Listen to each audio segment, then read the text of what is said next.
Hello, hello, hello, hello, hello. I'm waiting for you, everybody. I look rather blue again tonight. I'm not sure why. Again, I've not got a. You've not got a notification. No. Oh, wow. There you are. Dear. They do look blue. I know, I'm not sure why I'm blue. I could start singing that song, couldn't I? I'm blue, bubba dee bubba die, or whatever it is. Hello, hello. Can you hear me? Paul, test that you can hear me, please. Yes, that's lovely. Good. Good. Welcome to Friday night. Hi, Pag. Thank you. Good. I'm pleased. Hello, Jane Kelly. Hello. She says hello. That's lovely. Welcome. 4 people now. You're all catching on. I'm back. Oh, yeah. I'm sorry I'm so blue. I don't know why I'm blue. You're very blue. It's a quickie. Just a quickie, Jane. Lovely. We like a quickie. We've just had a quickie dinner. Yes, a quick pasta dinner. It was very quick. We had to eat it in 5 minutes. Paul said, I don't know where that hour went to. So anyway, he was baking bread, doing other things, cooking pasta, making jam, making marmalade. Hello, Cormac. Happy weekend. Yes, welcome. I'm just trying to figure out why I'm blue. Yes, I'm not sure why I'm so blue. But I'm going to try and figure that one out, but I'm not sure. I'm not actually painted in pale blue. Trying to straighten your hair again, Jane. Don't burn it off. Very 80s. Very 80s, what is? Wasn't that when she did her hair in the 80s? No, she didn't straighten. You wouldn't straighten your hair in the 80s, Paul. No, no, no, no, no. Volume. The 80s was about volume. So there we go. Welcome. So not many people here at the moment. Oh, only 3 people. Oh, well. Maybe everybody's abandoned my live show on a Friday night. Do it. If you don't do it. Well, I can't be doing it all the time. Life gets in the way, doesn't it, of doing things. Sorry, I'm just having a look at the colour of the room, see if I can sort of warm it up a little bit, really, make it look a bit more, less blue. Your skin looks very good there. Does my skin look good? Well, that's the main thing, isn't it? Really. That's the main thing. So I'm just having a little look to sort of make it a little bit more glowy in here, a bit more. Oh, that's better. Am I turning a bit? Oh, that's it. I'm turning a little bit more skin coloured rather than ice coloured like the Ice Queen. Yes. 80s was crimping, backcombing. Paul, you try not to cough, please. It was backcombing and volumizing in the 80s. Then the 90s, we had Jennifer Aniston, who pioneered the straight look, didn't she? With straight bangs. Yes. Hi, Christine. Welcome. Paul, no, you don't have any idea about hair, do you, Paul? No, you didn't do anything to your hair in the 80s. I did everything. Now. No, you don't. Yes, you look like a tramp most of the time. But there we go. What can we do about that, children? Nothing. Nothing at all. So there we go. I hope you're all well. As you know, I've been out of it for a few weeks, couple of weeks, because Paul's been away looking after his mum in Manchester. Good old Manchester, Salford, in actual fact. Salford Royal Hospital, where Mum had her operation, and we won't dwell on this for too long, but it kind of went well, the operation, but the discharge, i.e. discharge from hospital, didn't go very well. there was quite a lot of confusion as to whether she could actually be discharged. And she was, but she shouldn't have been. So she is now back in Guernsey, and she is in hospital again in rehab and recuperation, being treated properly with the right kind of physio treatments for her.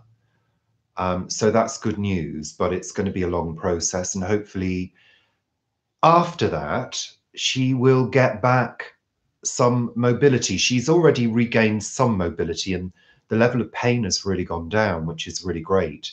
That was the reason for the operation, to reduce the level of pain she was experiencing. So, yeah, so whilst Paul was away for 10 days, 12. 12 days, was it? Tuesday to Sunday. Was it 12 days? Yeah. Oh, well, 12 days. You know, whilst he was away, I cleaned the house and started the spring cleaning. Yes, why not? Had nothing else to do. And I didn't really feel motivated enough because Paul supports me on the live shows. And I didn't feel sufficiently motivated because there was quite a bit of anxiety around Mum in hospital because, you know, when you're in your 80s, having a general anaesthetic is really risky. So there was a lot of anxiety around that, and anxiety about her recovery and whether it was actually going to work, and, you know, all of that. So I'm not going to go into it, but basically that's how it goes. And when anxiety hits me, I can't focus on anything that requires concentration. I just have to go with the easiest path, the path of least resistance, shall we say. And that for me is cleaning. Cleaning and doing things in the house, which actually give me a great sense of satisfaction. And when I feel anxious, I need to have a sense of actually achieving something to kind of make me move through it. And yeah, housework and clearing things out, clearing out boxes, you know, going through storage, reorganizing things, rearranging things, taking things out of drawers and then putting them all back in, but putting them in neatly. That's what I tend to do. Yeah, so I sort of have this, I also go through an anxiety that involves simple errands. Doing a simple errand becomes a big deal. And apart from going to work, I literally didn't leave the house. I stayed in the house. I had things to do, but I couldn't bring myself to go to the shops. I know it sounds crazy. I only had to get, you know, a bag of tomatoes and some cereal, but I just couldn't bring myself to do it. And it's crazy because going to work, I was fine. So I know, strange, isn't it? But I'm letting you know because you might identify with it. And for me, it's kind of normal. I think I was kind of a bit like that as a child. I don't think it's something that's new. I don't think anything I've got in my life in terms of mental health is new. I think it's something that I've always carried with me because I have strong memories of my childhood. I can remember what I was like as a child. So, you know, it's not, you know, it's not a new condition or anything like that. Oh, bye then, Jane. Bye. Hi, Anna. Hi, Sarah Cornelius. Sorry, I'm catching up with, you know, people. Eleanor. Welcome, Ali. Abby. I didn't see Abby. Sorry, missed a few people. Abby Wishnots. Thank you, Abby. It's your first time. Thank you so much for joining us. I was just rabbiting on about my mental health, which is absolutely fine, but I have a few quirks, you know, and when I'm anxious, I tend to do household things. So I was rabbiting on about that.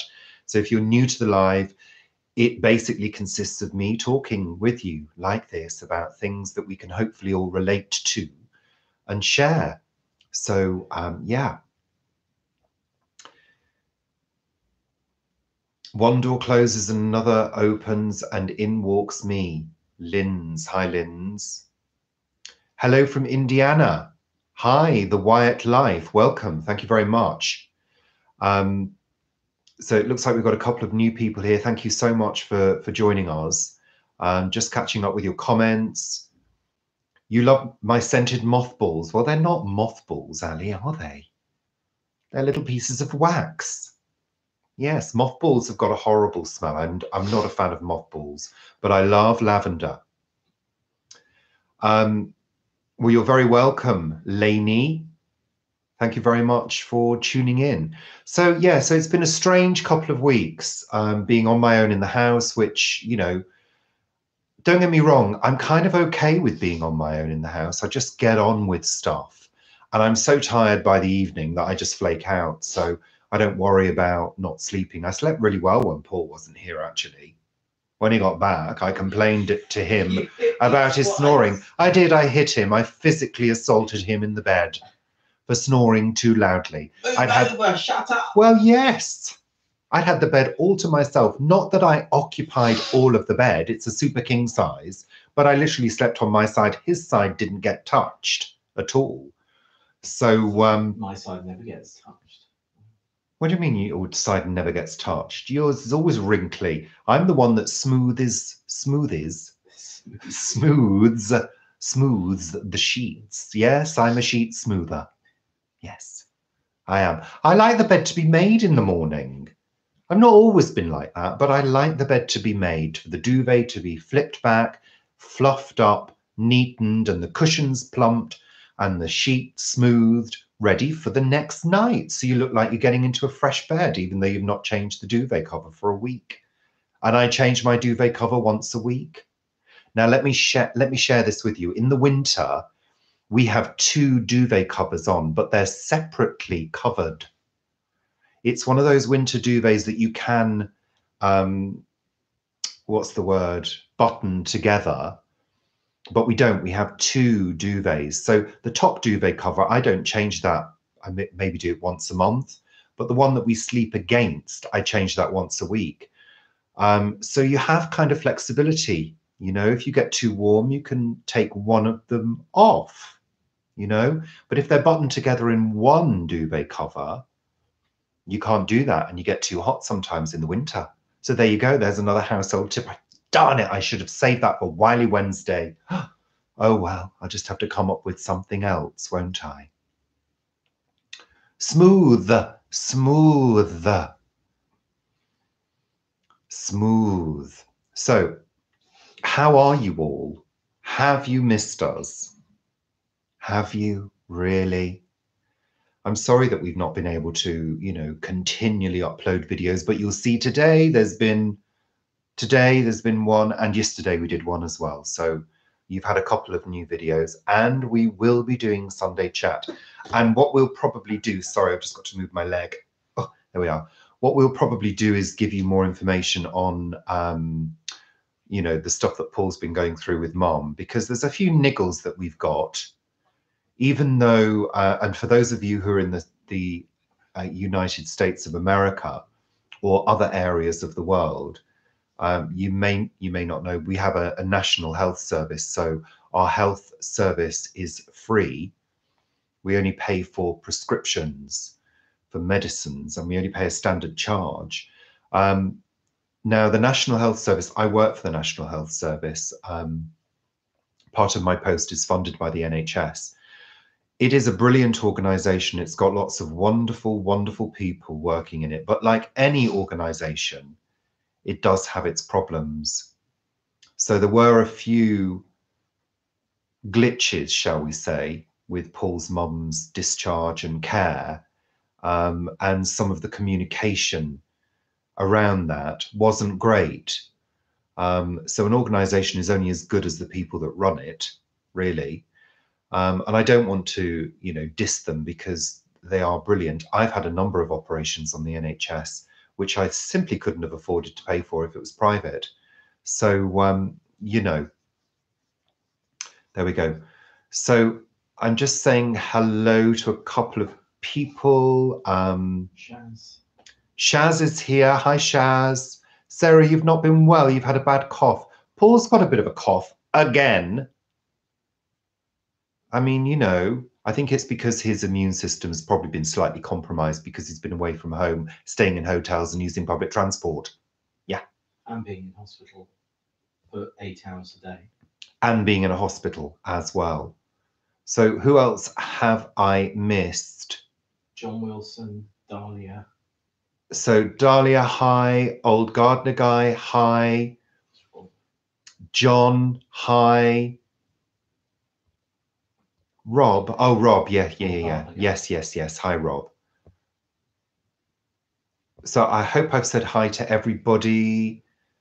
There we go.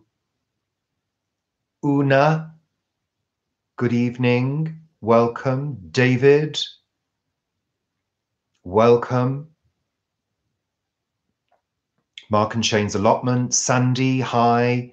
Thanks so much. So I've been rabbiting on about Paul's mum's health issues and the fact Paul's been away from home for the past couple of weeks. We're just starting to get back into the swing of normality. And for those of you who don't know, we're in London, but Paul's mum lives on the island of Guernsey, which is in the Channel Islands, which is between the south of the UK and the north of France. And she's lived there all her life, but she had to come over to England to have an operation on her back. And Paul had to go up to Manchester, which is a couple of 100 miles in the north from London, and basically stay in a hotel and be with mum while she was in hospital. So it's been a little bit stressful. Not as stressful for me, but there has been anxiety for me around it, which, you know, I've just been talking about. So, you know, and if you're new to this live show, we do tend to touch on, you know, mental health issues, personal things that we all experience from time to time. I've had depression. I suffer with anxiety from time to time, but I do a fairly good job of holding it together, shall we say. However, I must admit, I went to the shop. Where did I go? When you first was away, I went to the shop and almost had a panic attack in the queue. And that's happened before. The queue was quite long. The shop was quite warm. And I just felt really weird. And I just wanted to dump my bags, my shopping bags, and run.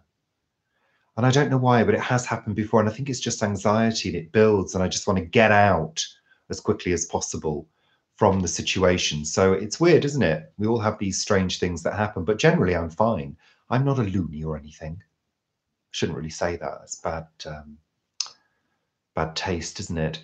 So yeah, you know, we just sort of talk about things like that, really. But we are back in the swing of things. We're back into making videos again.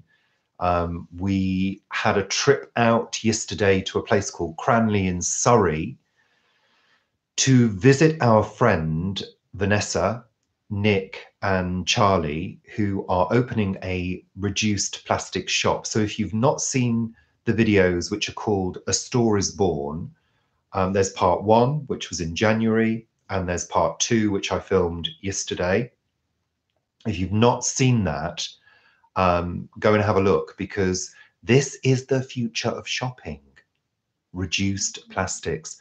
No single-use plastics should be used in the shopping process. In fact, the majority of foodstuffs could be wrapped in alternatives than plastic. And we don't really understand why people aren't doing this, do we, Paul? Because there are so many things that are available. Starch-based wrapping. What's the other one? There's starch, there's cellulose. There's several, aren't there? There's fructose as well. They do a fructose. There's several packaging options that people have got that they don't use. And I don't understand why the government isn't bringing in some kind of law that says from this date, like quite soon, you've got to start using these products to package food, you know? I know we've been through all sorts. So, hi, Cyber Doctor. I know we've been through all sorts of situations with food contamination and things like that in the 70s, especially people injecting food things with mercury and stuff. But, you know, there are safeguards that can be put in place for that. So anyway, hi, Ross. Hi, Cyber Doctor. Just checking I've said hi to everybody. I'm sorry if I've missed anybody.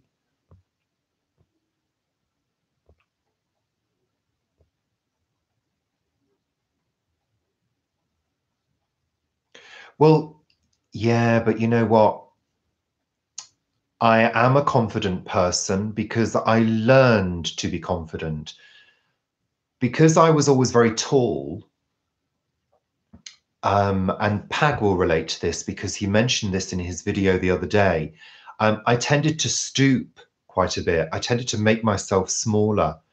And it was only really my mum and also my drama teachers that really used to, you know, encourage me to hold myself up and, you know, use my posture, especially when doing drama, because your voice, you can't speak properly if you're crushed up. If your body's crushed up, you sort of can't talk. But if you're open, you have a full use of your lungs and your throat and your head space, and you can resonate a lot better. And you learn to be confident, I think. Some people, I guess, you know, are terrified by the thought of speaking in public or getting up in front of people in any situation. It doesn't bother me at all because I've done it so many times. I've got mechanisms in place that I can employ, little tricks.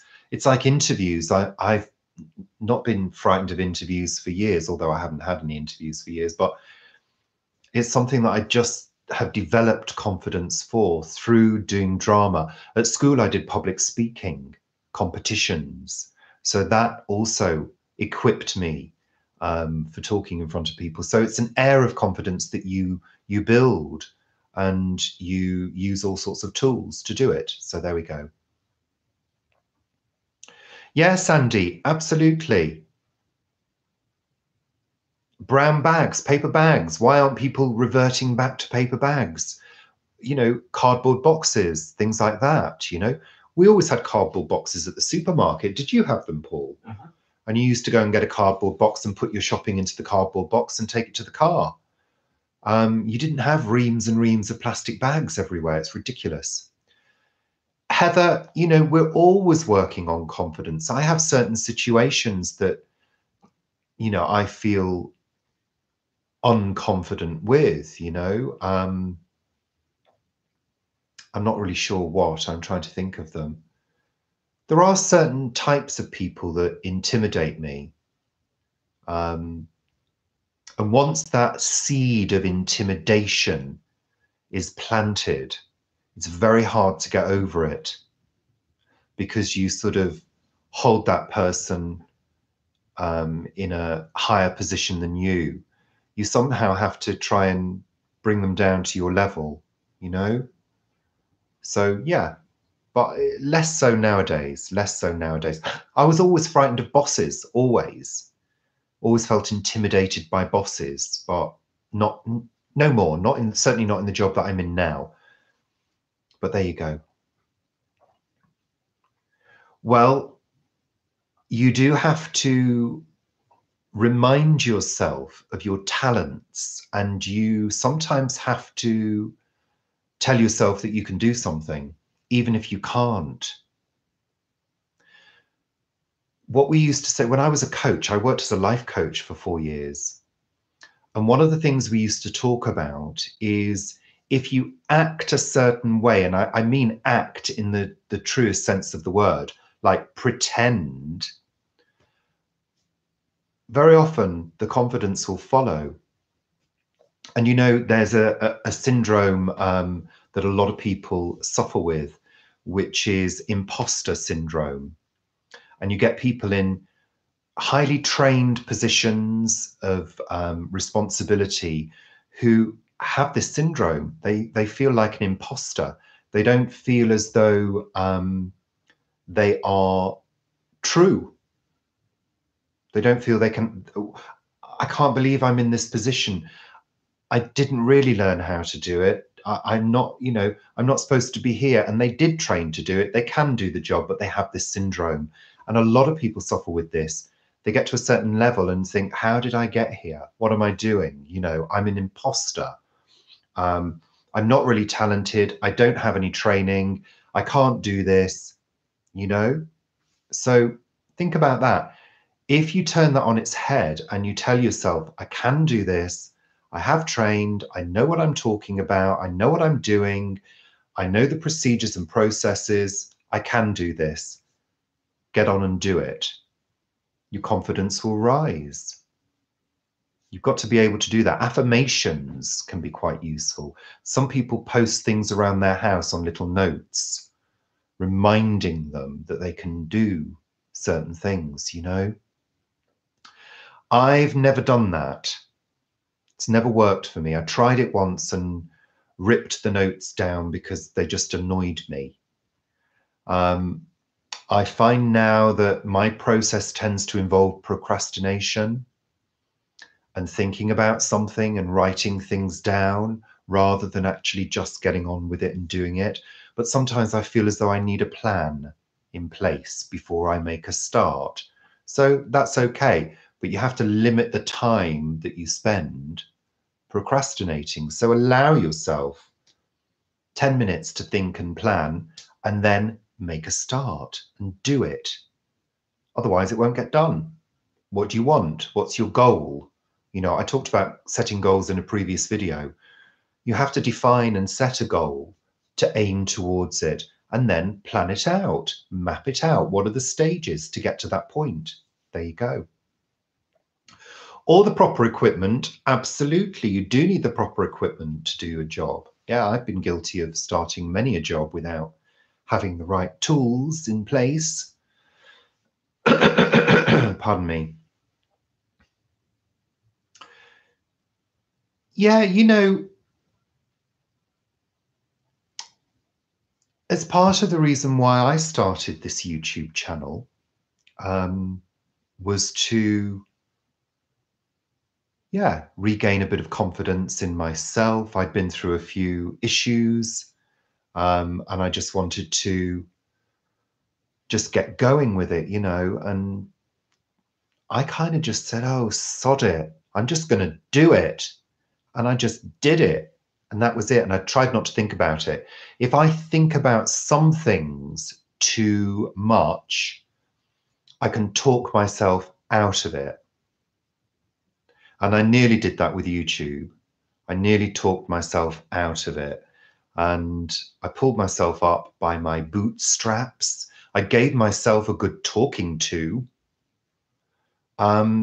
Gave myself a slap round the face. I kind of do that.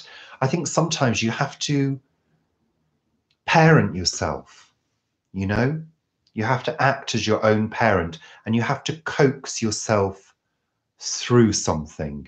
And I do talk to myself quite regularly. I think it's very healthy, very, very healthy. Kim, you're a great overthinker. I know it is a nightmare, but you have to recognize that you're overthinking it. And you have to say to yourself, right, that's it. You've thought for long enough. You need to stop, get up, and get on. It's the only way to do it. You do have to sometimes be a little forceful with yourself and tell yourself off. So many times I literally say, Richard, come on, get up, get it done now. Come on, you can do it. You can do it. And it kind of makes me do it. I guess I hear my mom's voice, probably, in my head, pushing me forward, Yeah, you've got to. I mean, it really depends. depends on where you are in life. I mean, you know, for example, if you are in the midst of depression, none of that's going to work. Really. I mean, true depression, you're just a blob, you know. But if you're feeling sad and a little bit low, you should be able to G yourself up, you know, and get yourself moving. But if you're in the midst of depression, go and see that doctor and get medication. That's it. That's the bottom line, you know. If you're really depressed and you can't move and you can't function and you can't get out of bed, I mean, lifting your head is an effort. All the G'ing yourself up and telling yourself to come on is not going to work. That's the truth. The only thing that will work is medication and sometimes some good therapy. So there you go. Hi, Vinny. Yeah, not too bad. We've just been talking about stuff, you know. Heather, you take citalopram. Yeah, I know a couple of people who take citalopram. Yeah.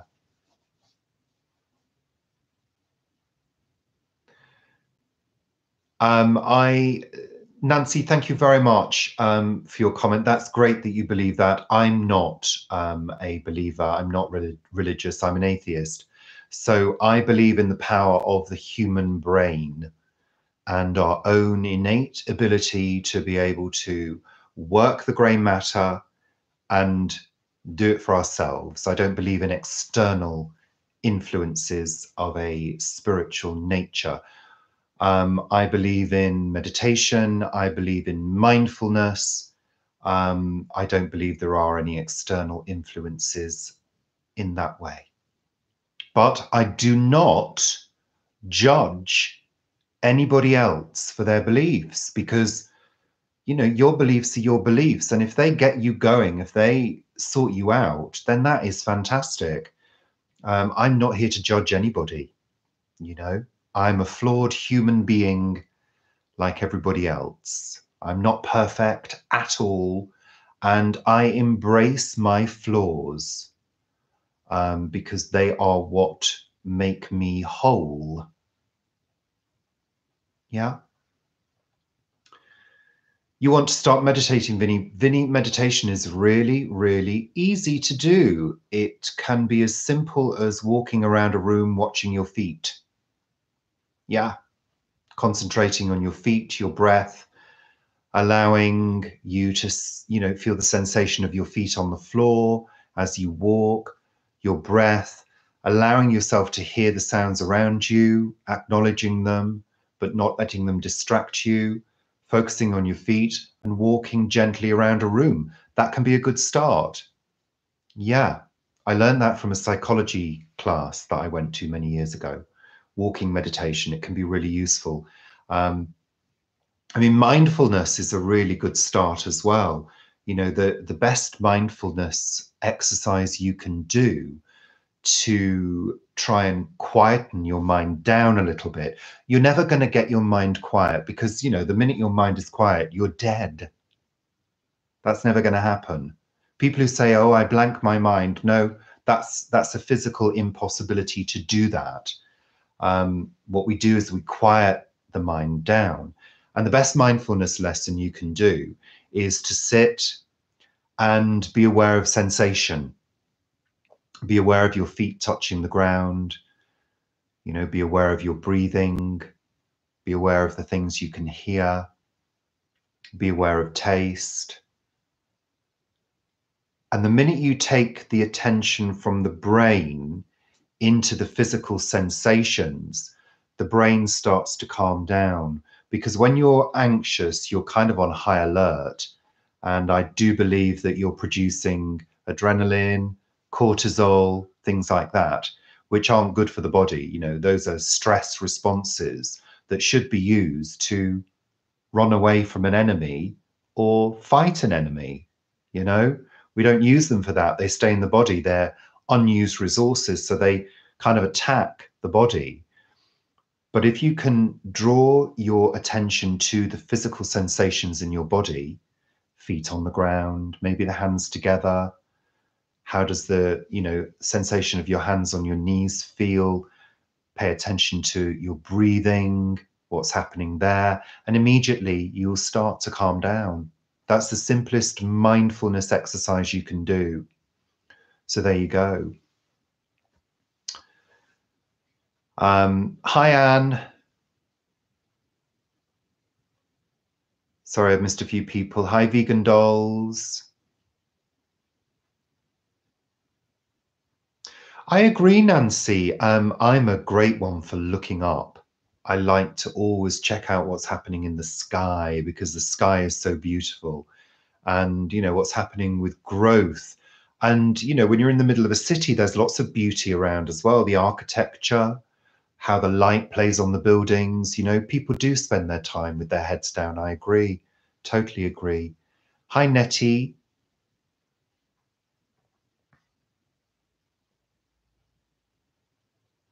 Hi, Mandy. Hi, Miss B. Sorry, I'm just checking everybody out. Sorry if I've missed anybody. I do apologize. So there we go. I've shared with you a few of my innermost secrets around, dealing with anxiety, meditation, having quiet time to yourself without any input. Hands up, how many people are addicted to their smartphones? Go on, let me know.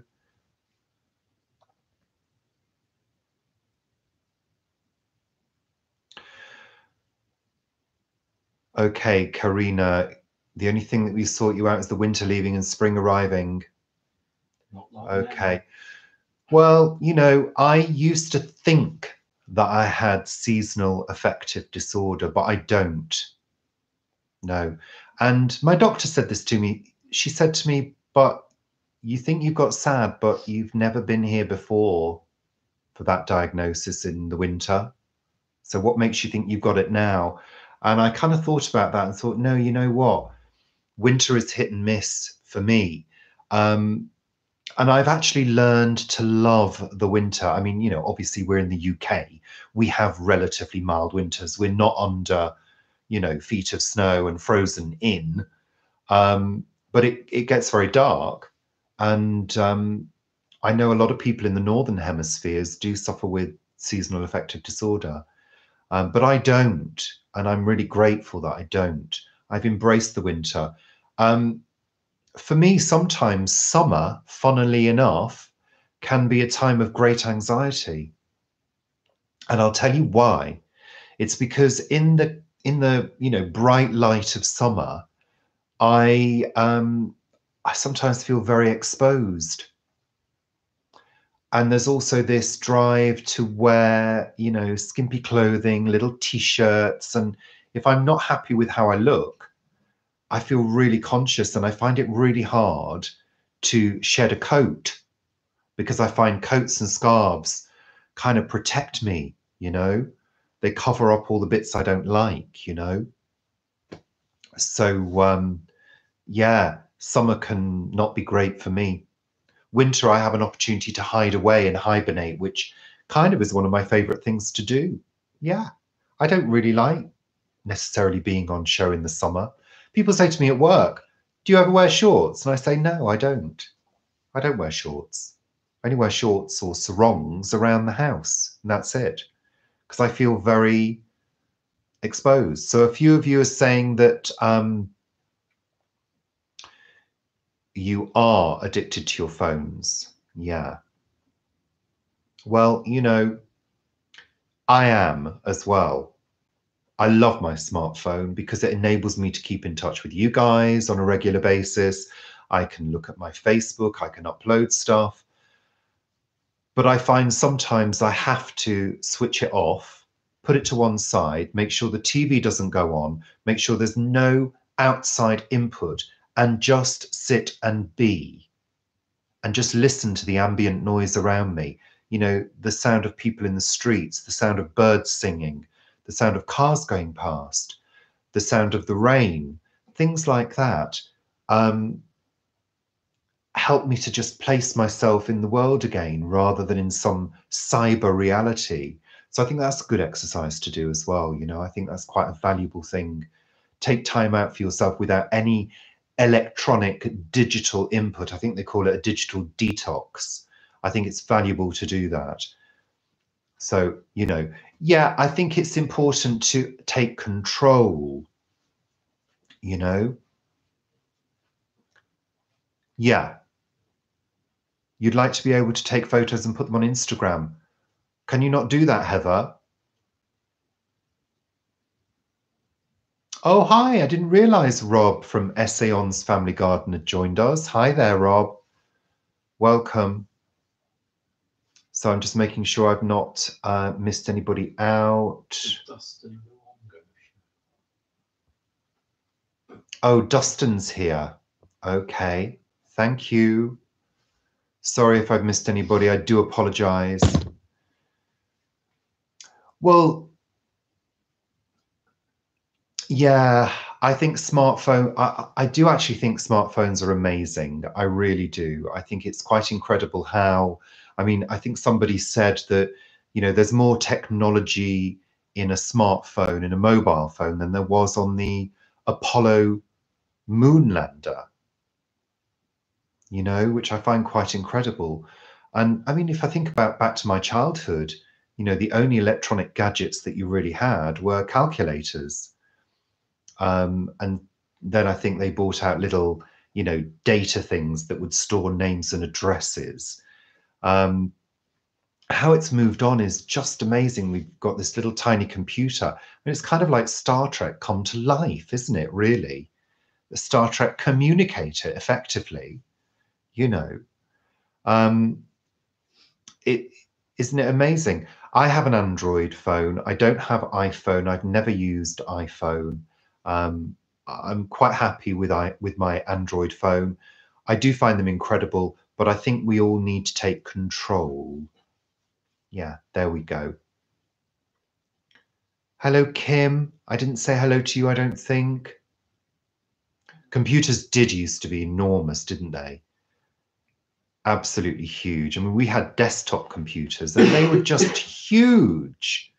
You know, I love how things are. First Honeywell was the size of a large room. Well, it was, wasn't it? Yeah. I mean, do you remember photocopiers as well? Those huge photocopiers. They were as big as a small car. You know, literally. There we go. Yeah, I love Star Trek. Anybody watching the new Star Trek Discovery? We're watching that. We love it. We think it's brilliant. We think it's really, really good. On, is it Netflix? I think it's Netflix. So has anybody watched anything good on TV recently? Because we, you know, we talk about not having input, but we do like our television and we do enjoy Netflix. We enjoy watching series. We do like a binge watch. We've just finished watching RuPaul's Drag Race All Stars season 4, which has finished, and RuPaul's Drag Race season 11 is starting quite soon. Which is it today? Woohoo! Yeah, we love Drag Race. I love the drag queens. I think they're amazing artists. I think they are immensely brave because a lot of them have gone through a lot of, I'm going to say the C word, crap, to get to where they've got to, you know, been really, really discriminated against, you know, prejudice, all of that. So I really admire the drag queens. And as you all know, I do like to put a little bit of makeup on now and then. Magical creatures and where to find them. Have we watched that? No. We've recorded it. We've recorded it. Okay. Good. You watched This Morning, Sarah. I haven't seen This Morning since Richard and Judy used to do it. The Jetsons and Lost in Space. Well, I know, Nancy, absolutely. I remember the Jetsons. We used to get that, and Lost in Space as well. We used to get the repeats of that. Well, they do. The drag queens have, I mean, the drag queens are artists. I mean, I've tried drag. I mean, if anybody's not watched my terrible attempt to put some drag makeup on, then go back through our YouTube videos and have a look, because I fail miserably. It's so difficult to do. And it's such an art form. And of course, it's a very traditional British art form. Drag queens have been prevalent in British culture for a long time, but the drag queens we have in England, I think they've evolved a little bit now, but they used to be, it was almost sort of farce and pantomime-ish in a way, wasn't it? You know, we had the pantomime dames. If anybody is from other countries, you probably won't know what pantomimes are, but pantomimes are our traditional Christmas play, which is usually some kind of fairy tale, and there's very often reversed roles. So, for example, Peter Pan is always played by a girl. The Ugly Sisters are usually played in Cinderella, are normally played by men. So, you know, that would be a pantomime. And of course, you know, we had drag queens like Danny LaRue. Anybody remember Danny LaRue? Liberace. Liberace wasn't a drag queen. Well, he sort of was. No, he wasn't. He was just a very flamboyant man. And not particularly talented, but very famous. We had various comedy acts in the UK that men would dress up as women. Dick Emery. Anybody remember Dick Emery? What was his name? Oh, Baxter. Stanley Baxter. Stanley Baxter. He was one of my favorites. He would drag up and he'd do people like the Queen, and was hysterical, really hysterical. If you've never seen Stanley Baxter do the Queen, then you should Google it. I'm sure it's on YouTube, but you'd love it. He was a brilliant artist. Is Stanley Baxter still alive? I don't know whether he is or not. He was brilliant. He always did a Christmas special and he was excellent. Divine, of course. Now, Divine kind of set the standard for that hugely enhanced drag look, you know, with the huge sweeping eyebrows going right up, you know. He's still alive. Is he? Stanley Baxter's still alive. Divine was amazing. It was so sad that he passed away. He was just an amazing character. Yeah, of course. Dame Edna. Love, love, love Barry Humphries. If you don't know who Barry Humphries is and Dame Edna, look them up. Brilliant. Hinge and Bracket. Hinge and Bracket, of course.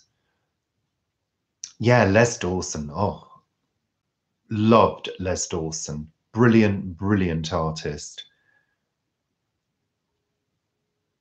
Hi there, Dennis. Welcome. So, yeah, you know, love that. We love Drag Race. We love talking about Drag Race. It really is a brilliant television program. If you've never seen it, you should watch it. So, what time are we on now? We're at 48 minutes into the show. I'm probably only going to go on for about an hour. Russian Doll. Yeah, I've started watching Russian Doll. Love, love, love. Love, love, love. Brilliant. Nick, is there a decade that I feel most nostalgic about? Probably the 70s, I would have thought. Yeah. I was a child in the 70s, so yeah, late 60s and the 70s. I do feel nostalgic about the music, the fashion, the vibe that was going on from a child's perspective, of course. Golden days. But of course, if you were an adult in Britain in the 70s, it was pretty rubbish. This country was on its knees. Yeah. So, yeah, there we go. Is Vera a female Columbo? Yeah, I think you're right there, Rob. Oh, that was Columbo. Yeah. Huh? Columbo. I didn't put them together. Well, there is a there is a gap there between the two words. Yeah, I think you're right there. Never thought about that with Vera. So, Yes, it is Anna. Anna. It is Nikki from Orange is the New Black. Yeah, it is. It is. It's what's her name? Oh gosh, Leon. Leon Salon? No, I can't remember her name. I watched an interview on YouTube with her, and she was talking about the show and talking about Orange is the New Black as well, which we kind of gave up on, didn't we? We gave up on Orange is the New Black. Yeah. So there we go. So okay, Pag, thanks very much for joining us. Pag's leaving us now. You've just seen on TV there's a storm coming next week, Sarah. Oh, I do hope so. I hope we get a good storm. I'd like to video Cold it. storm. Oh, a cold storm. Okay. Okay. Yeah, Anna, you must watch Russian Doll. It's really, really interesting. And yeah, very, very interesting. I'm not going to tell you anything about it. Oh, Heather, I love American comedy. I absolutely love American comedy. I find American comedy far superior to British comedy. I find the timing, the cuts, the editing far slicker. The writing is far better. I just love it. Love American comedy. I really do. I can't get enough of it. Will and Grace. What else do we watch? Grace Modern and Frankie, Family. Modern Family. We watch all of those ones, don't we? We love them. Absolutely love them. Can't get enough of them. You don't like Thunder. You don't need to worry about Thunder. You'll be fine, Sarah. Okay. Benny Hill. Oh, Nancy, I loved Benny Hill. Absolutely loved Benny Hill. I was a child when Benny Hill was on, and we were allowed to watch Benny Hill, and it would have me in fits of laughter. I remember rolling around on the floor, laughing my head off at Benny Hill. Great. Okay, Anna, you're signing off. Thank you so much for joining us. Yeah, Christine, we do too. We love a good storm. Absolutely love a good storm. I can't wait for the spring storms to arrive so I can get the camera out and sit at the top of the house watching the lightning come in. I love it. I love, love, love. And we haven't had that many. We've had very few winter storms.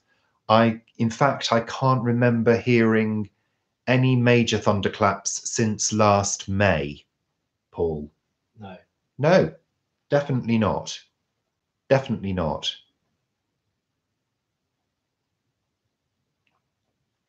So there we go.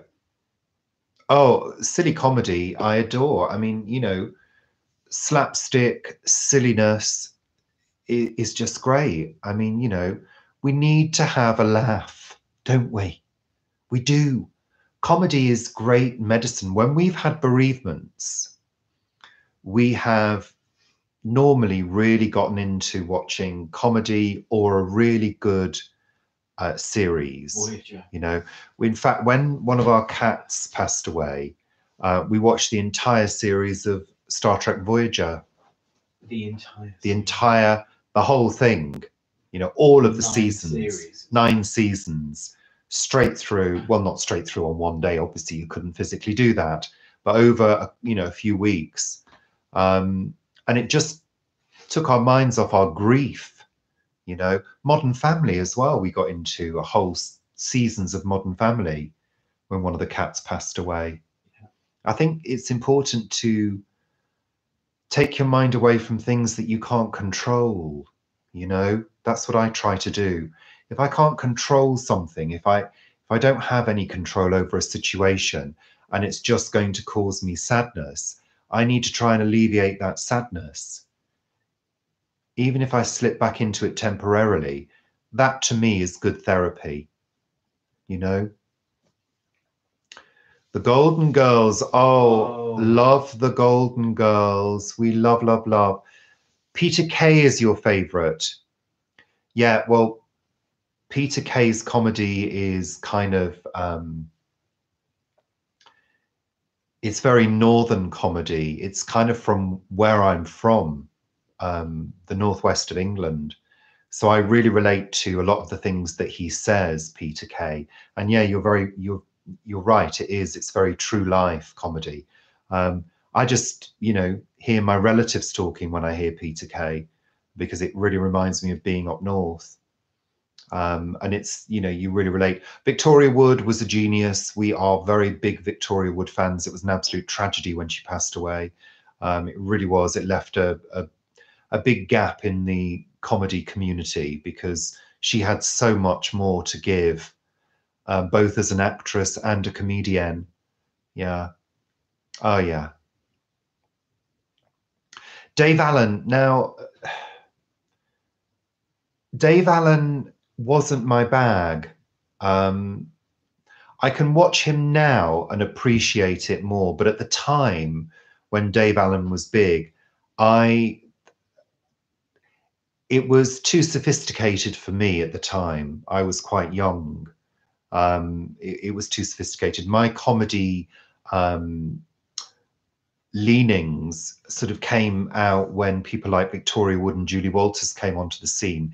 And then, of course, we had, in the UK, we had alternative comedy. Alexei Sale, Ben Elton, Dawn French, Jennifer Saunders, The Comic Strip Presents, French and Saunders, people like that. I was really into Ruby Wax, Tracy Ullman. That was my thing. But more recently, I really love American comedy as well. I like some American stand-up too. I like Maria Bamford. I think she's brilliant. Yeah, there you go. Absolutely Fabulous. Yeah, Absolutely Fabulous is my go-to series if I really, really want to laugh. I watch my DVDs of Absolutely Fabulous because I love it. I mean, I can virtually quote the lines from that show. I just absolutely love it. So there we go. Two Ronnies, yeah. And again, that was part of my childhood, the Two Ronnies. They were funny. They were very funny. Loved them. And it's such a shame that, people have to leave, don't they? They get older, they depart this world, and the greats disappear. But new people come up all the time. I quite liked a lot of the comedy that was in the early 2000s as well, on a channel called BBC Three, which is now only online. It used to actually be a TV channel, and they used to preview a lot of new comedy acts. And there was some great shows. Those black girls, what were they called? Three non-blondes. Three non-blondes. They were brilliant. Titty Titty Bang Bang was brilliant. Smack the Pony on Channel 4. Catherine Tate. People like that. There was a real rash in the early 2000s of these new comedy acts that came out, and it was really a great time for comedy. Yeah, there you go. You're getting lots of, yeah. Had to check into the Betty Ford Clinic. Absolutely. I love that line. It's brilliant. Thin Blue Line. Yeah, I saw a few Thin Blue Lines as well. That was good. Oh, Tommy Cooper. Oh, he did literally have a heart attack on stage. Oh, Smack the Pony was brilliant, wasn't it? In fact, I rewatched the sketch where they're getting ready to go for a swim. Oh, with the pubic hair. Yeah. That's a brilliant sketch. I didn't think anybody would notice a few wisps. Check it out. It's so funny. Absolutely great. Oh, hi, Erica. You're watching while racking off some wine. Lovely. Sounds vaguely rude, that, doesn't it? Racking off some wine. Saturday Night Live, yeah. What yeah, was it? What was the other one? What? OTT. No. Friday Night OTT. No, I never watched OTT. Yeah. I thought it was a load of rubbish. Yeah. You never got The Mighty Boosh. Yeah, I think The Mighty Boosh was probably best watched under the influence of some drugs, probably. I never got it. I never watched it. But yeah, I got the impression that it was so wacky that it was a bit tripped out, you know. What was that one with all the people in the village? Oh, you're very welcome, Lainey. Laughter is a great medicine, absolutely.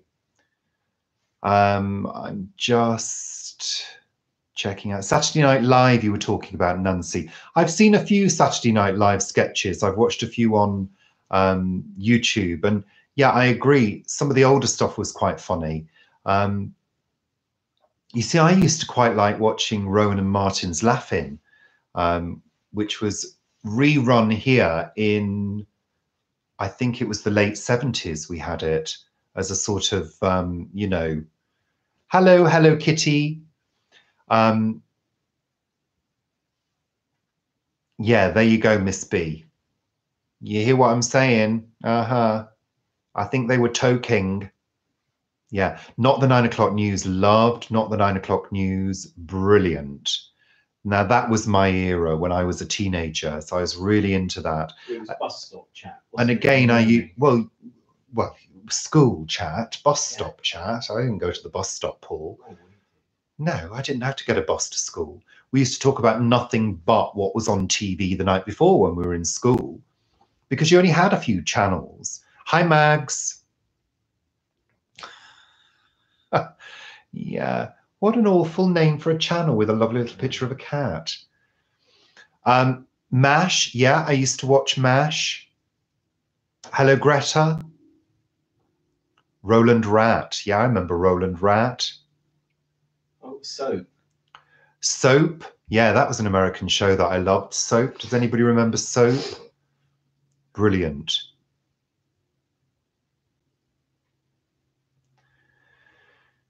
Yeah, I mean, Nancy, I'm certainly not an aficionado of Saturday Night Live, but I know that quite a few people have played on it over the years and have gone on to do other comedy shows. Wasn't Amy Poehler on Saturday Night Live at one stage? I'm sure she was. She's gone on to do great things. Soap was genius. It really, really was. But the last series went a bit too far, didn't it? They were taken up in a spaceship or something. Well, that's because everybody was doing that kind of thing, weren't they? You know, Butterflies, loved Butterflies. Pardon me, what was I going to say? To The Manor Born, shows like that in the UK. Butterflies. What else was there? I'm trying to think now. There's so many. Judi Dench.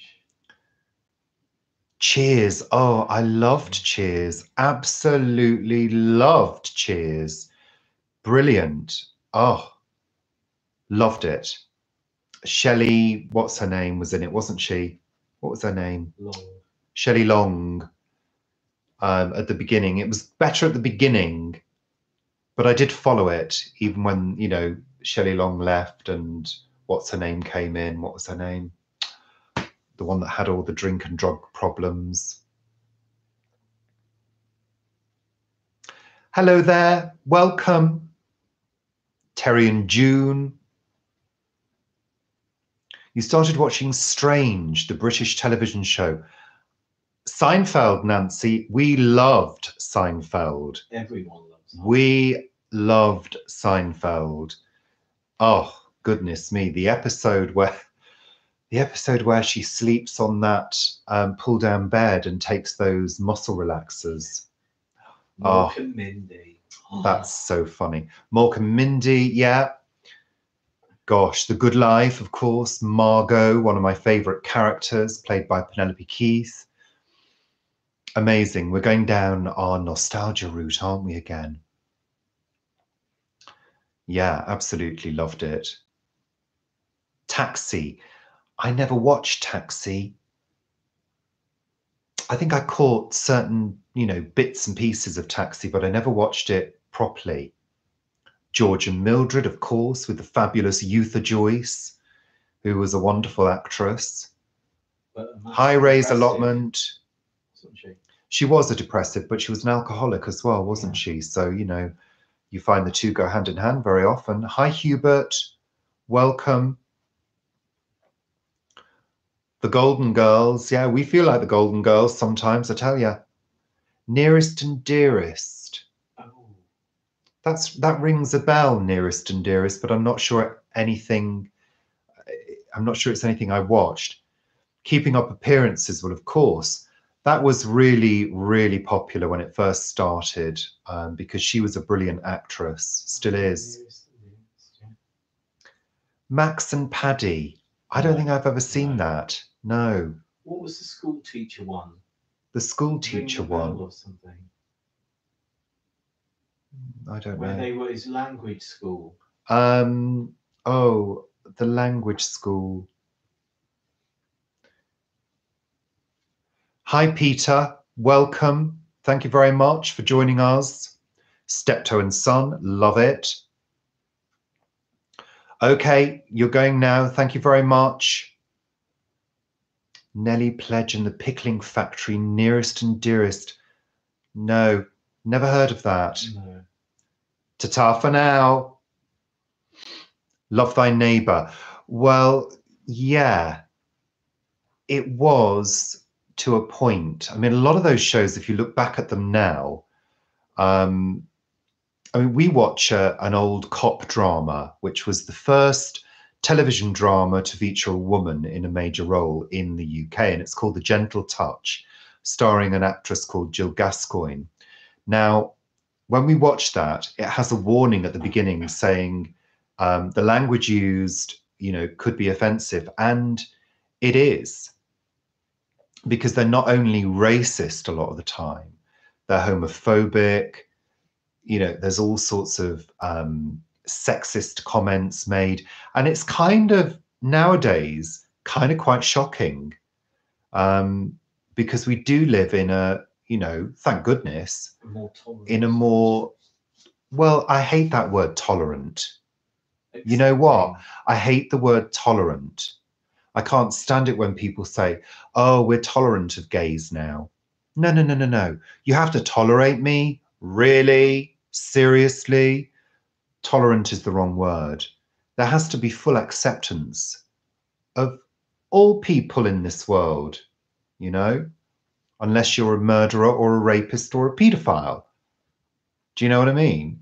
It's like we've got to accept people, and we've got to accept people and what they bring to this world, what they do for the world, Nothing, it doesn't matter what person's sexuality is or whether they're, what their gender is, it doesn't matter. If you can do something and contribute to society, that's what matters, that's all that matters. No, I'm not religious.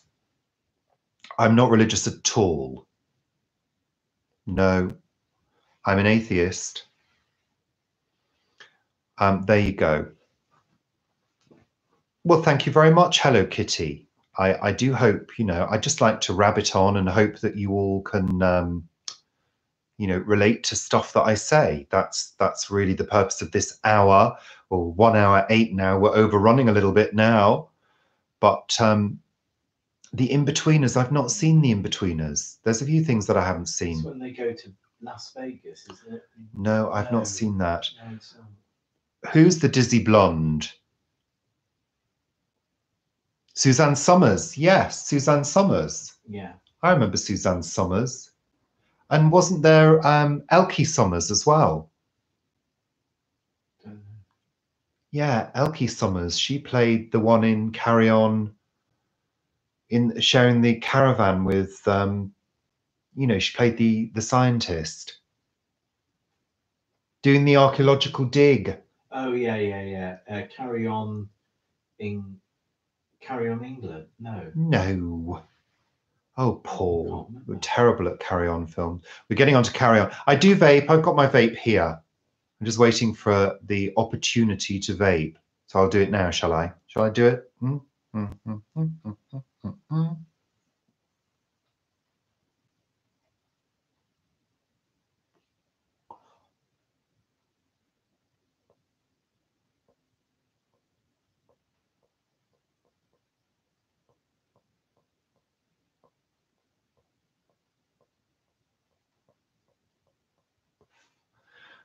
There we go. I blow vape rings too. There we are. Elkie Brooks. So I love Elkie Brooks. She's touring at the moment, Elkie Brooks. She's brilliant. Pearl's a singer. Pearl's a singer, yeah, of course. Lots. Lilac Wine as well. Lilac Wine. Don't start singing, Paul. So when's the next Kate Bush album review? Next week. Yeah, probably next week. I think I'm probably going to do a review of the album Never Forever,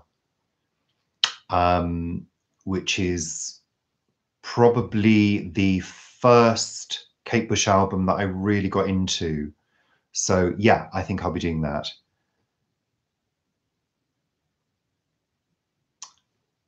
I bet you can't do the ship through the ring like Gandalf does in Smoke. Probably not, no. Yeah, I know who Suzanne Somers is. Yes, yeah, I do know the name. There we go. Okay, Dennis, thank you very much for joining us. So we're probably going to start winding up now because it's been like 1 hour 11 and you're probably all getting terribly bored with me. Hi, Ronna, welcome. Yeah, so we've got 39 people watching. Thank you so much to everybody that's tuned in tonight. I know there's been a few weeks without a live chat. And if anybody didn't know, that's because Paul's been away and because his mom's been in hospital. So he's been with her, making sure she's okay. She's now back in Guernsey now. So he's back home and normal service has resumed. So videos will be arriving. We've had supper, Christine. We ate before we came on air. Because I need to with my barrels. We have to eat early for Paul's, he's got this condition, so he has to, Kim, so glad you came along. Thank you so much. Yeah, we have to try and eat as early as possible. So we have plenty of time to digest our food because it's not good to eat, you know, too near to bed. So there you go. I know it was all a bit of a rush actually, because I was finishing off the video that I've posted on the Kew Gardens Orchid Festival, which we went to earlier today. So that's up there if you all want to go and have a look at that.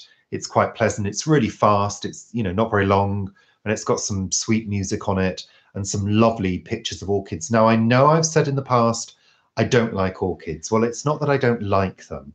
I just find them hard to keep in our house. They always die. Yeah.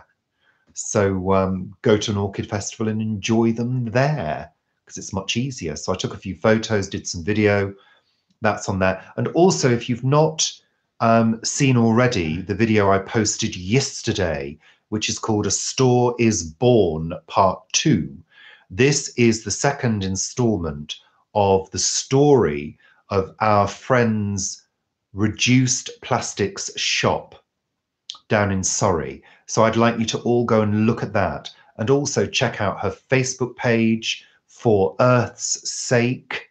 That's the name of the shop. And also Instagram as well. It'd be great if you could follow them and support them, whether you're in this country or not, because I think the story of their progress is really interesting. They're basically building the inside of the shop out of completely recycled materials. They've not actually bought anything other than the containers that are going to hold the products that they sell. And you won't be able to get anything in a plastic bag. Everything will be either using your own containers or using the special, I think they're having paper bags, aren't they? Are they having paper bags, or paper bags that you can buy in the shop? You know, so it's a fantastic thing. So I'd really like you all to go and have a look, both at the video and their Facebook page, and stay in touch, you know, with what they're doing, because it's going to be a great story. It's the future of shopping. It really is. You know, this is how things have got to go in the future. So there you go. Sarah's saying goodbye. Okay, Sarah. And we're saying hi to Patricia. Hi, Patricia. I guess I'm going to have to go on a little bit longer now, aren't I? Oh, well, sorry, folks. More people are joining, so I'm going to have to continue to go on. Now, that's a good question, Ray. Paul has got to go down to the plot tomorrow because, unfortunately, with him being away for the past couple of weeks, he's not sowed the seeds that he was meant to do in February Or January. And he's got to catch up. So there are going to be a few things that are going to be falling behind. And if people don't know what we're talking about, if you're new here, we have 3 allotment plots, and we grow a lot of vegetables. So we do videos on that as well. So yeah, we are behind on that. Kim, thank you so much. Thanks for coming. Thanks for joining in. And we really appreciate it. Thank you so much. Yeah, I know, Karina, but I guess industry popped up around easy to produce plastics that people realized they could make money out of. And people invested in that and made money out of it, you know?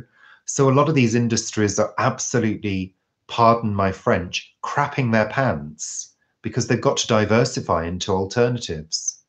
But we can't continue this way, can we? We simply can't continue this way. Plastic has to be reduced in the environment. I mean, they're saying now, I know it's a bit depressing, but they're saying now that the deepest marine life is now polluted with plastics. Ridiculous. It's crazy. But hey, you know. Yeah, the signage is great, Patricia.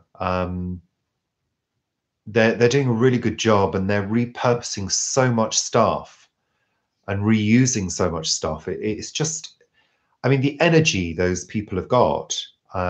You know, all 3 of them are working really hard, and there's a guy called Gene who's working with them as well, who's doing, you know, a lot of the hard work with Nick.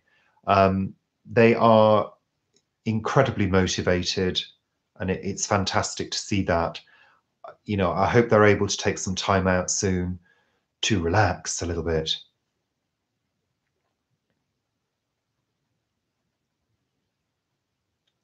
Okay, that's okay. You were out at a Mike and the Mechanics gig. Wow. Goodness me. I haven't heard that name for a long time. Were they good? I know, Anna, it's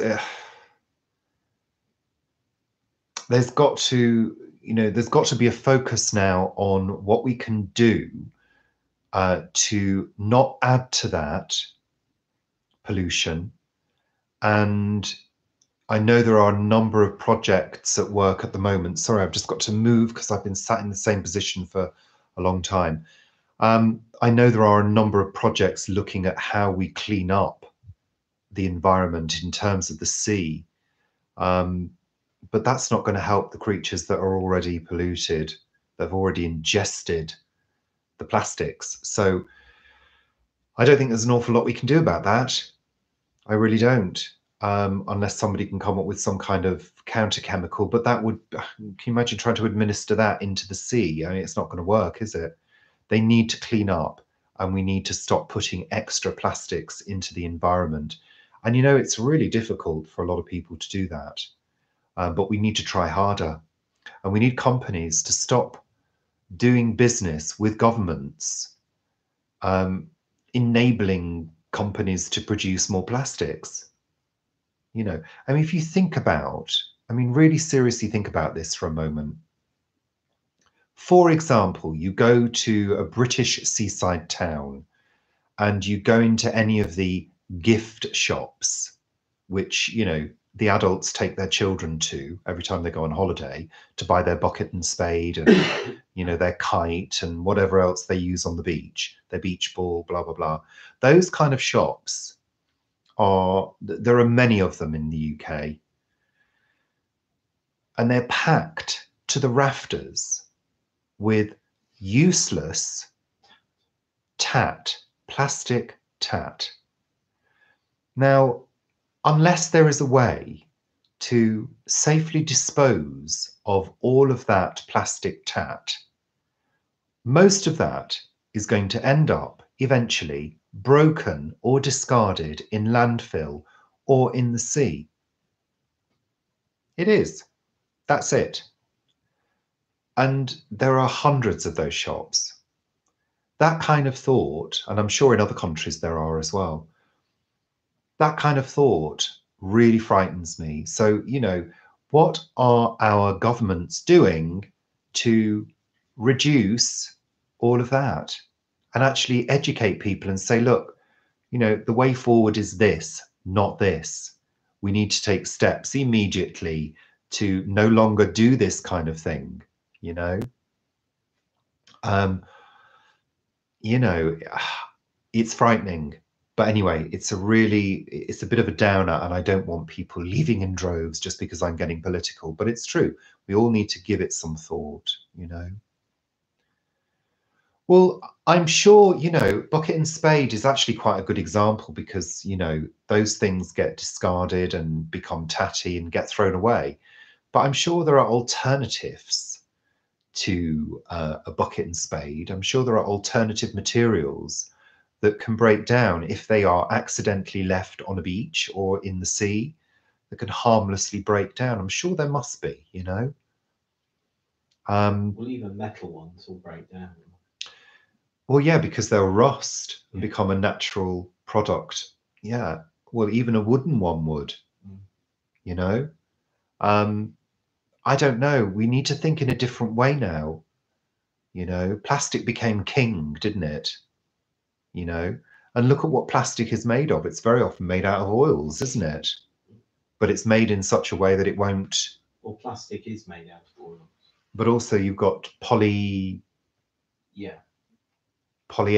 and all of that, you know. It's a mixture of various different things, you know. Yeah, well, Miss B, that is the shop that our friends are opening, that exact type of shop. That's what it's going to be. And it's called For Earth's Sake.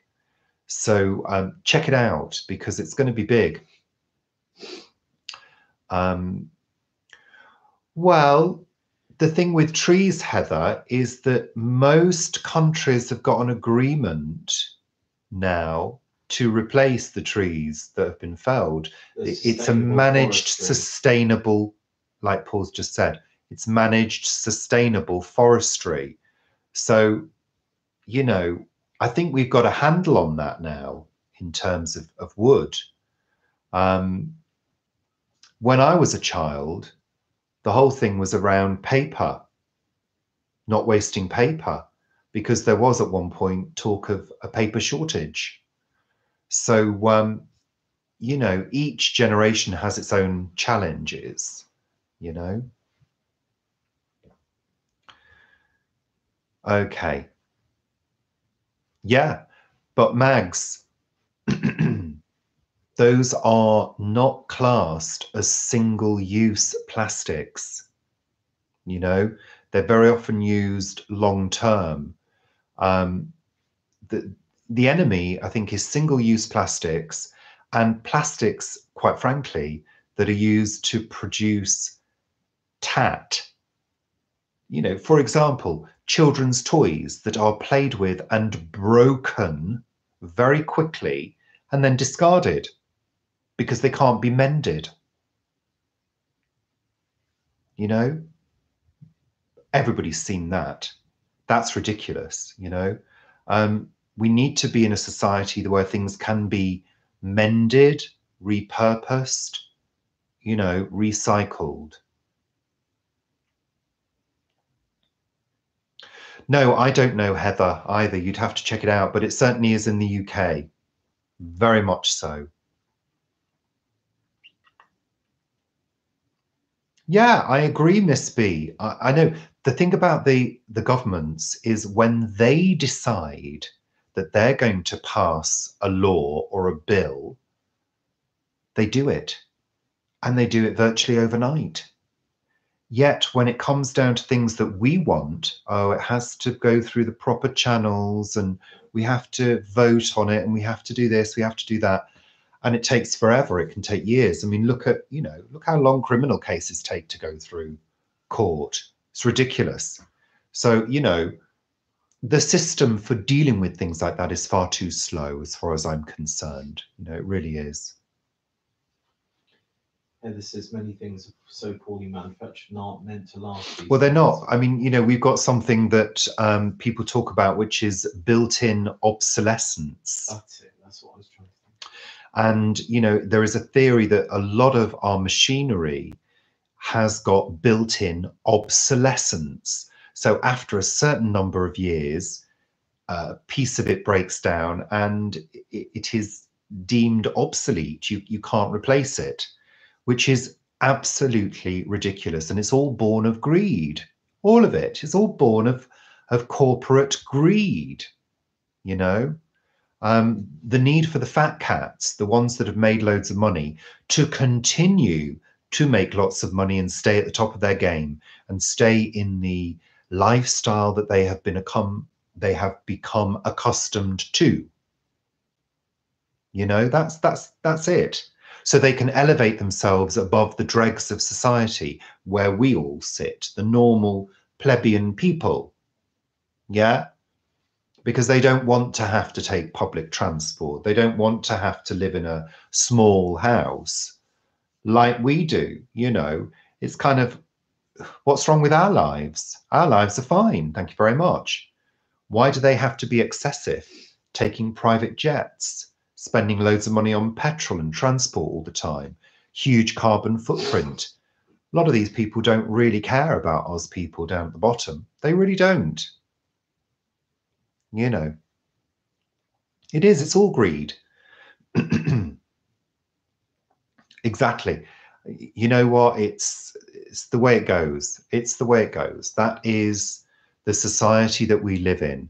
But if we can take a stand about something and protest and, do our bit and make a change, we have to be responsible for ours. So there's no good being, negative about this stuff. We have to say, what can I do? What can I do now to make that change? So we all do our bit, don't we? Stuff the fat cats. Let's deal with our stuff here and now. Yeah? There we go. That's something to think about, isn't it? Whew, that was a bit of a rant, wasn't it? Gosh, I need some water now. So what are you going to do? Tell me, what changes are you going to make to your life to help the environment? That's good, Lorraine. Morrison's is supposed to be doing the same, but they had plastic bags there the other day. There's a bit of a snowball effect at the moment. I think everybody's catching on that this is something that we need to do. We need to be seen to be doing it. But it's not just it's not just being seen to do it. It's the chain. Is it following through the complete chain? Is the producer acting like that? Is the supplier acting like that? Is the logistics, are the logistics people acting in that manner? Are the salespeople pushing for this? Do you know what I mean? It's the whole chain that needs to be involved. Yeah.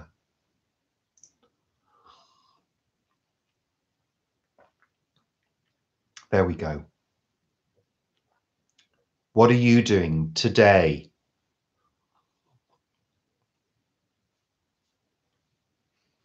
There are ways of disposing of plastic,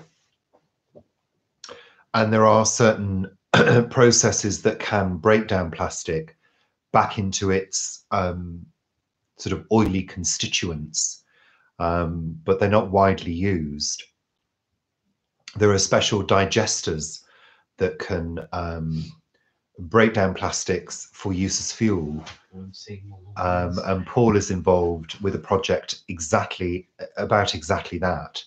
that he is also discussing with Vanessa at the shop about getting involved with, so they can legitimately dispose of those plastics. So there you go. Okay, Rob.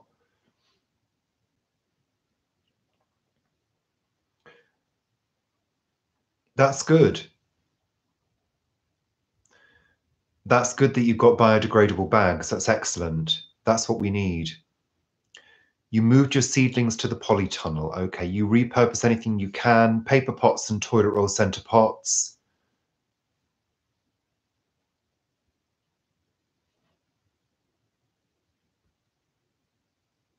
Did somebody say goodbye that I missed? Well, no, you said that. All right, okay. SAR's Family Garden. Oh, EF Garden. Okay. Oh, I get that. Yeah.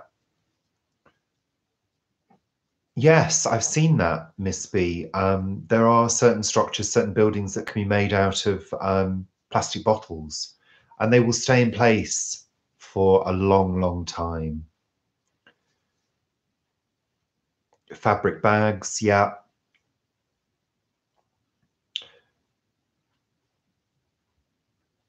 Yep. You reuse, yeah, we do that, Heather. We use reuse cardboard for mulch as well. Absolutely. Hello, Music Box Dancer. You've given up collecting plastics unless in bottle return. Yes, since China stopped taking our plastics. I know, that's the thing. And also it's the amount of things that aren't actually recyclable. You know, it's like you've got to make sure that things are rinsed out and washed. Otherwise, they get classed as being contaminated and they won't get recycled. They get burnt. They get burnt, yeah. To make energy, then. Yeah, but you know, it's still burning. Yeah. So there you go. Anyhow, we're on 1 hour 30, and I'm going to start saying goodbye now because that takes half an hour. Shiny paper, I know, plastic coated paper. I got rid of a box the other day, which was for a steam cleaner that I bought, and the whole thing was coated in plastic, glossy plastic. Why? Why? No, you're absolutely right, Wendy. We shouldn't. We should be able to come up with solutions ourselves. But like we've just said, there are solutions available. It's just people won't pay out for them. You know, there are digesters that can break down plastics. But obviously the plastics have got to be collected. They've got to be taken to the digester.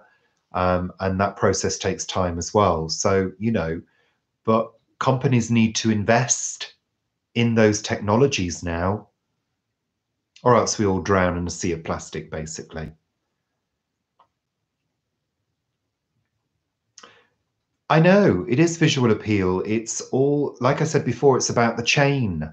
You know, it's about the marketeers, the advertisers, the salespeople, the recommendations, the designers, every single person in the chain, when it regards a product of any description, has to be thinking the same way now. You know, I mean, I know people get peed off with Amazon, but at least their packaging is recyclable most of the time. You know, plain cardboard packaging. You know, great muesli in a compostable bag. Absolutely.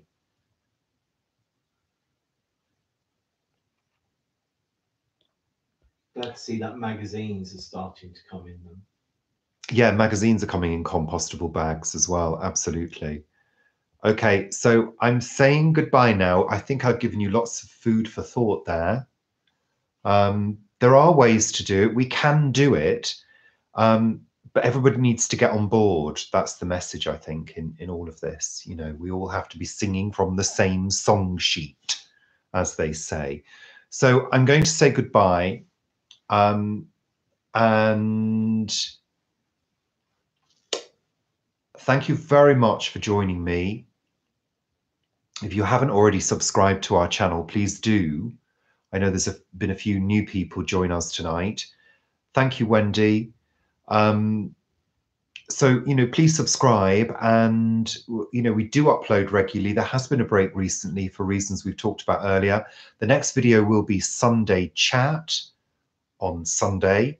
And that's not a live chat, just so you know. It's pre-recorded Sunday morning. It's Paul and I on the sofa talking about stuff and being a little bit silly. It's always good fun. We hope you can watch that. It's normally uploaded on Sunday afternoon. I tend to wait till other channels have done their live shows, because there's a few channels that do their live shows. I tend to wait for them to do theirs, and then I upload, because I don't like it to clash too much. So thank you so much, everybody. I really appreciate it.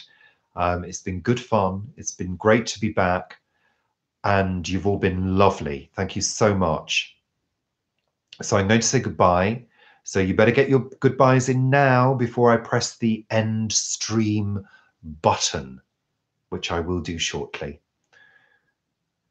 Thank you, everybody. Thank you, Music Box Dancer. Thank you, Heather. Thank you, Hubert. Thank you, Anna. Thanks, Patricia. Thanks, Mags, Miss B, Jay, Una, Nettie. Thank you. Thank you all. You've been brilliant. Thank you so much. Thank you, Heather. Bye for now, everybody. I'm going to say goodbye. I'm going to end the stream. I'm going to end the stream now. I'm going to end it now. Say goodbye. Say goodbye. Say goodbye now. Bye. Bye, bye, bye, bye, bye. Bye, bye, bye, bye. Bye, bye, bye. Live long and proper. Live long and proper. Is that a new? Yes, I thought you meant prosper, Heather. Just like double checking. Live long and proper is quite good. Actually. I like that. Live long and prosper. What's that? Is that the Vulcan thing? Yeah. Is that the Vulcan thing? Live long and prosper. Okay. Bye, Linda. No, I'm putting down first. Bye, Hello Kitty. Bye, Nettie. Okay, I'm going now. Bye for now. Thank you, everybody. Love you. Love everybody. Bye, bye, bye, bye, bye. Bye, bye, bye, bye, bye. Bye, bye, bye, bye.